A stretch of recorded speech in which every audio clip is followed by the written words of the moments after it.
football, and as it pertains to Florida State, it typically revolves around the court proceedings as well. And the latest coming up this week, George, we started to talk about it before we recorded. So I will let you lead off with the latest, because it was just 1 week ago that we talked about Florida State and the court appearance and the mandate to go back, pull things together, represent it again here a week later.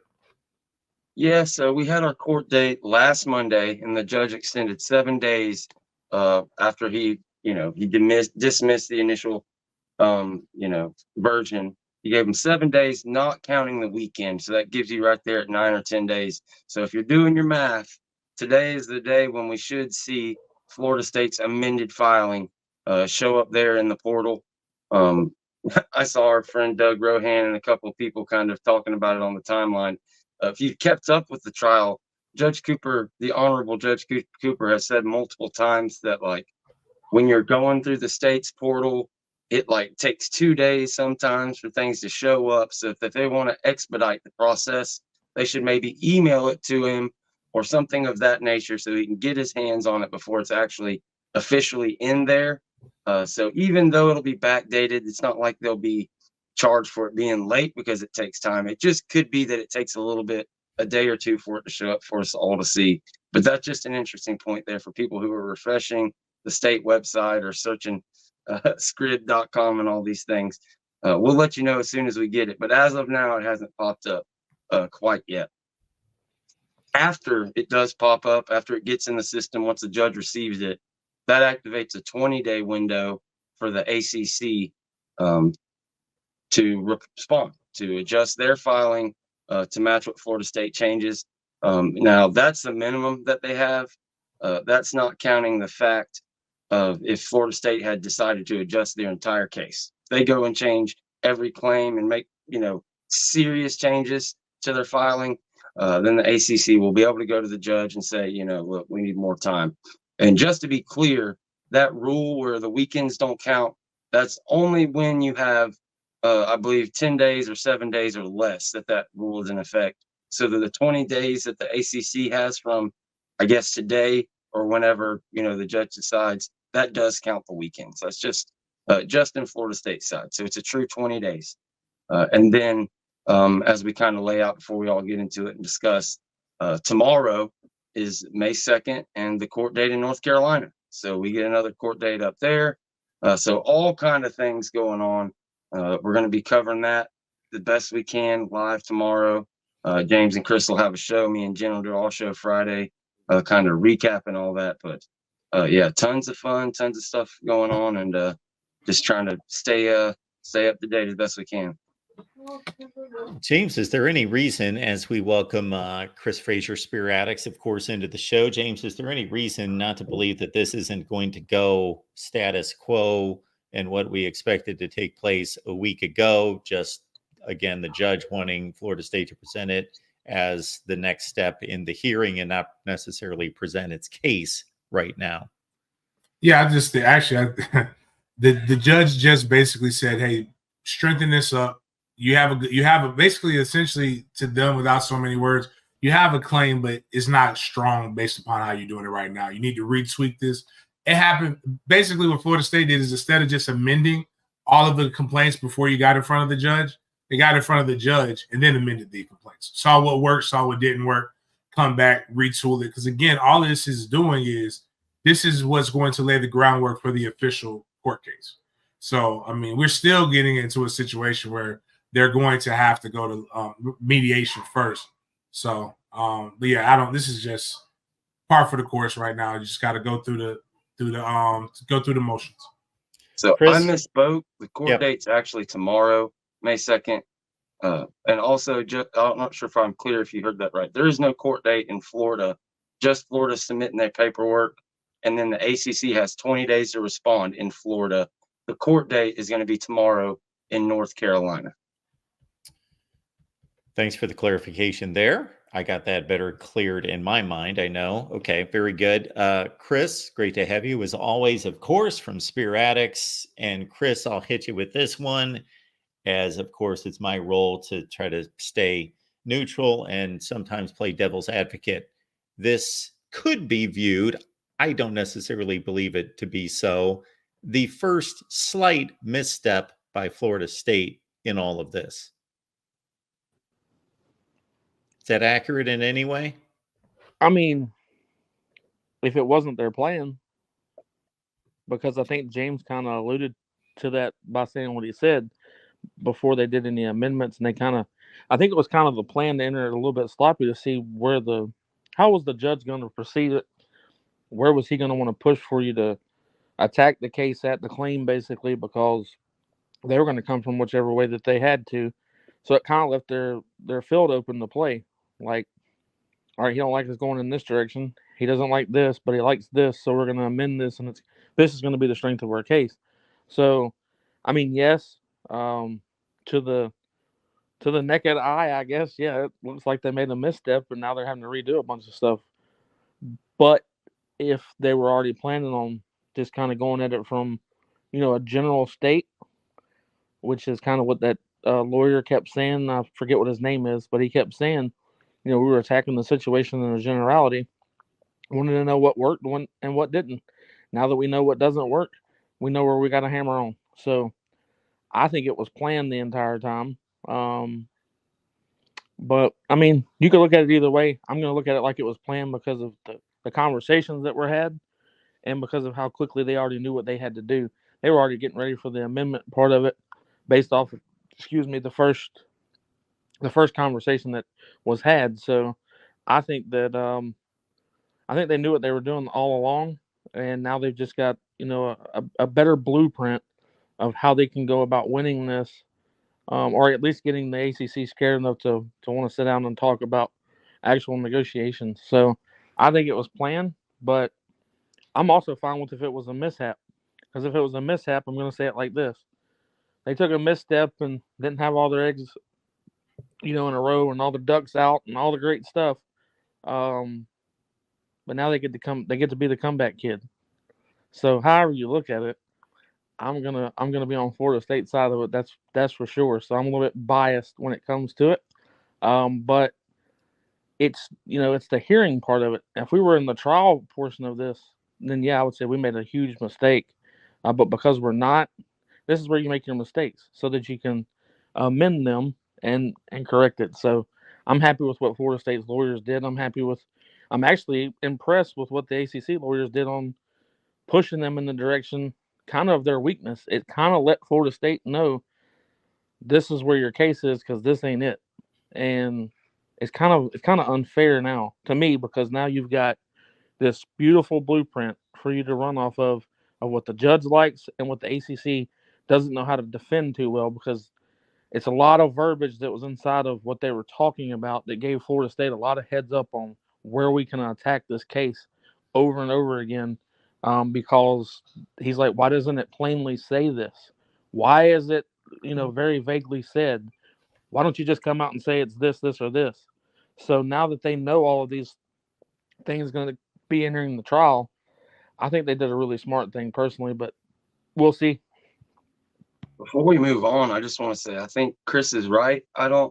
Even if it wasn't like planned the specific way, when they got in there and they realized, all right, this isn't, as Chris is saying, the judge is saying, well, he was trying to lead them down a path like, well, no, we need to look at this.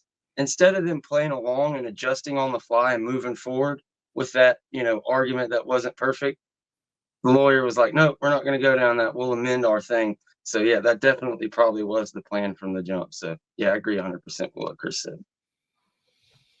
So before we move on, because nothing's happened since that information was given to the court and then the judge stating, okay, regroup, this is what I need, this is what I'm looking for, hit me with it in 7 days. Is there really any reason to have any other thoughts about what's going on here until you guys all lock in on Thursday with this information and the new presentation of it? That's what we're waiting for. Yeah, basically, it's just, I mean, we're still in basically it's just not a big do-over, but it's just that's basically all it is, man. Just fill it out, redo it, come back, let's see where we get to. But the biggest thing in all of this, the only thing the judge did say is that I'm going to make you guys go, which is not make, it's just part of what happens in the state of Florida when you do a civil suit, is you have to go to mediation. So that's really where they're lining up next, is to go into that. And again, that's why he gave him 120 days to be able to do that. That's more than enough time for everybody to be able to get the subpoenas and get people to be able to, what do you not dissertation, damn it, where they basically come in and interview you, all of those different things. So that's which is fun, but that's really where this is headed down towards. But I do know this: whenever it does go to trial, this judge ain't finna have a month-long trial. It's about to be sped up because, again, it's a race to see who can finish first. All right, folks, like button, and please subscribe here at the Voice of College Football, and we will be dropping the links to the Renegade Report, Den Media Group, Spear Addicts. They will be in the chat here soon. We will drop them right there to make it extra easy for you to find these guys and what they've got going. And this is an important week to get there, as George just outlined, and everybody else as we move through the week.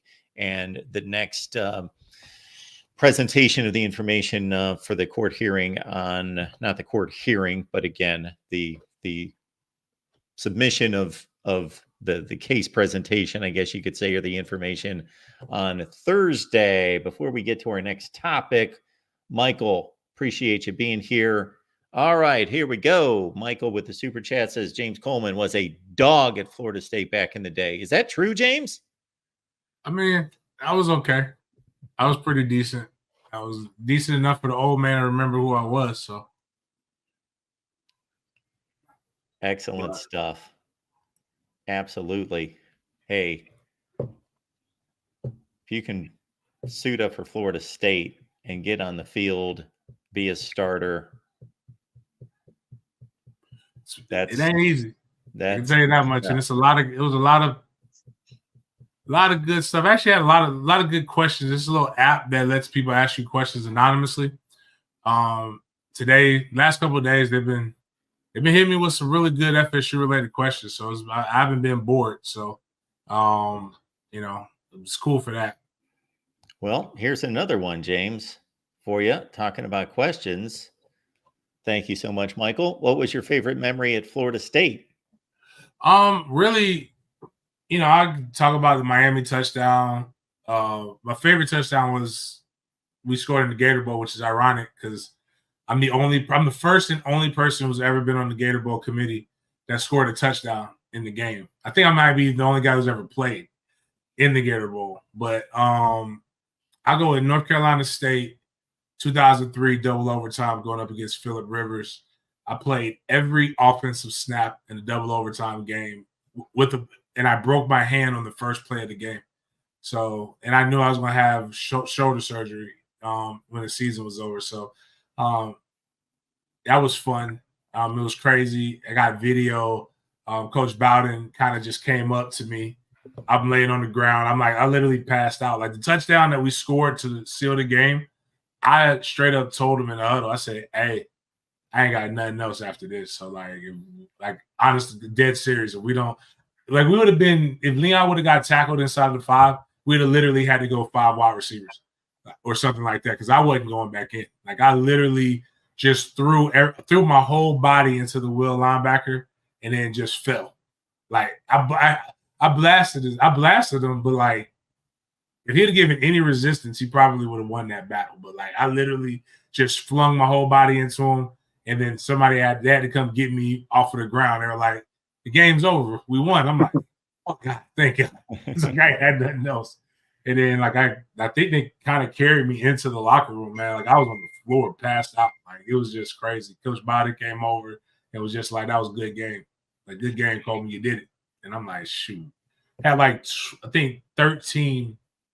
What they call decleters. So I put 13 people on their ass, basically, which is a hell of hell of an accomplishment. Going up against Mario Williams and Manny Lawson. That defensive line was all four of those D linemen ended up being first round draft picks.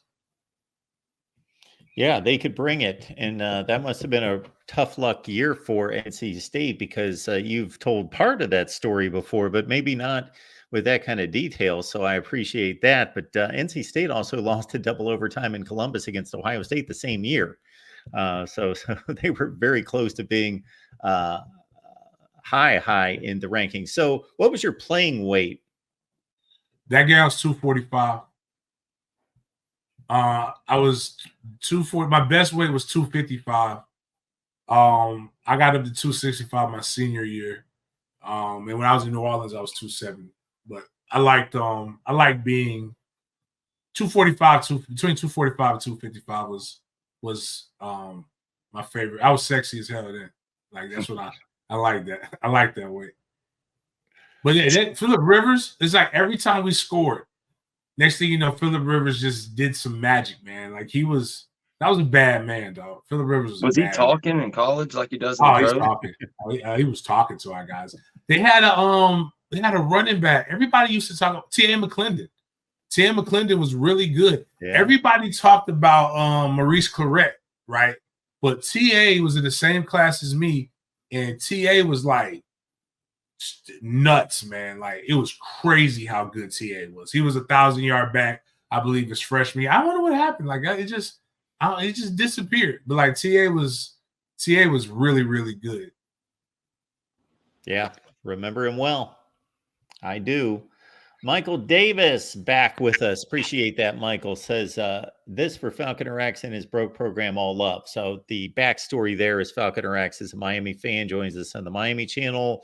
And Michael, you are free and welcome and encouraged to become the Falconer X of this show, because Falconer X throws up the 305s constantly with the super chat. It's just one after another, after another, after another. So what's the area code there in Tallahassee? 850, but I think we could go with like 414 maybe. They got a new one. They got a new one coming. I don't like it. Oh, really? Yeah, it's a new area. But what's funny is, so in my life, the entire Panhandle was 904. So from Pensacola all the way to Jacksonville was 904. And then I believe I was in high school when they changed it to 850. Well, we've always been 850, but it may have been in Tallahassee. We got real too, George. You're a little younger than me. I'm good with the that is true. I'm only 33, so we can. But it might have been, but you might be right. It might have, like, I know we shifted from 904. But we had 904, but we shifted all of that off. Remember the interstate? That's what used to kill me, because the interstate, like where I live in Pensacola, was like exit 10. But then, like, all the way in Tallahassee, it would just be like exit 30 or something.